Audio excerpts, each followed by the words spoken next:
Welcome to Luca is a Billionaire, where the only thing I invest in is your answers.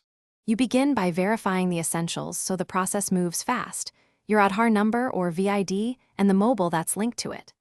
Once done, open the Aadhar app or the Aadhar update portal and choose the demographic update option.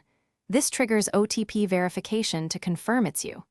Make sure your supporting document is a clear JPG or PDF under about 2 megabytes so upload succeeds.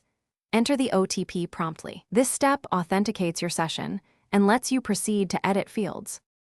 Now you edit the exact fields that need changing and attach supporting proof for each.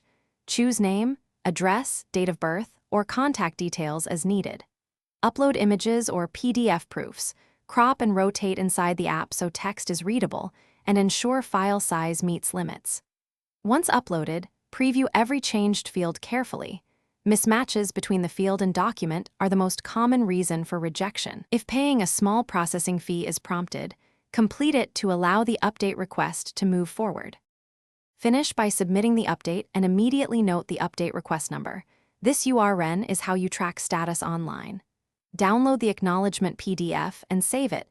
It contains submission details and expected timelines. Expect verification by the Aadhar system.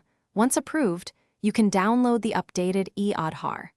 If the request fails due to OTP issues or document rejection, try re-uploading corrected scans. Ensure OTP delivery to the registered number.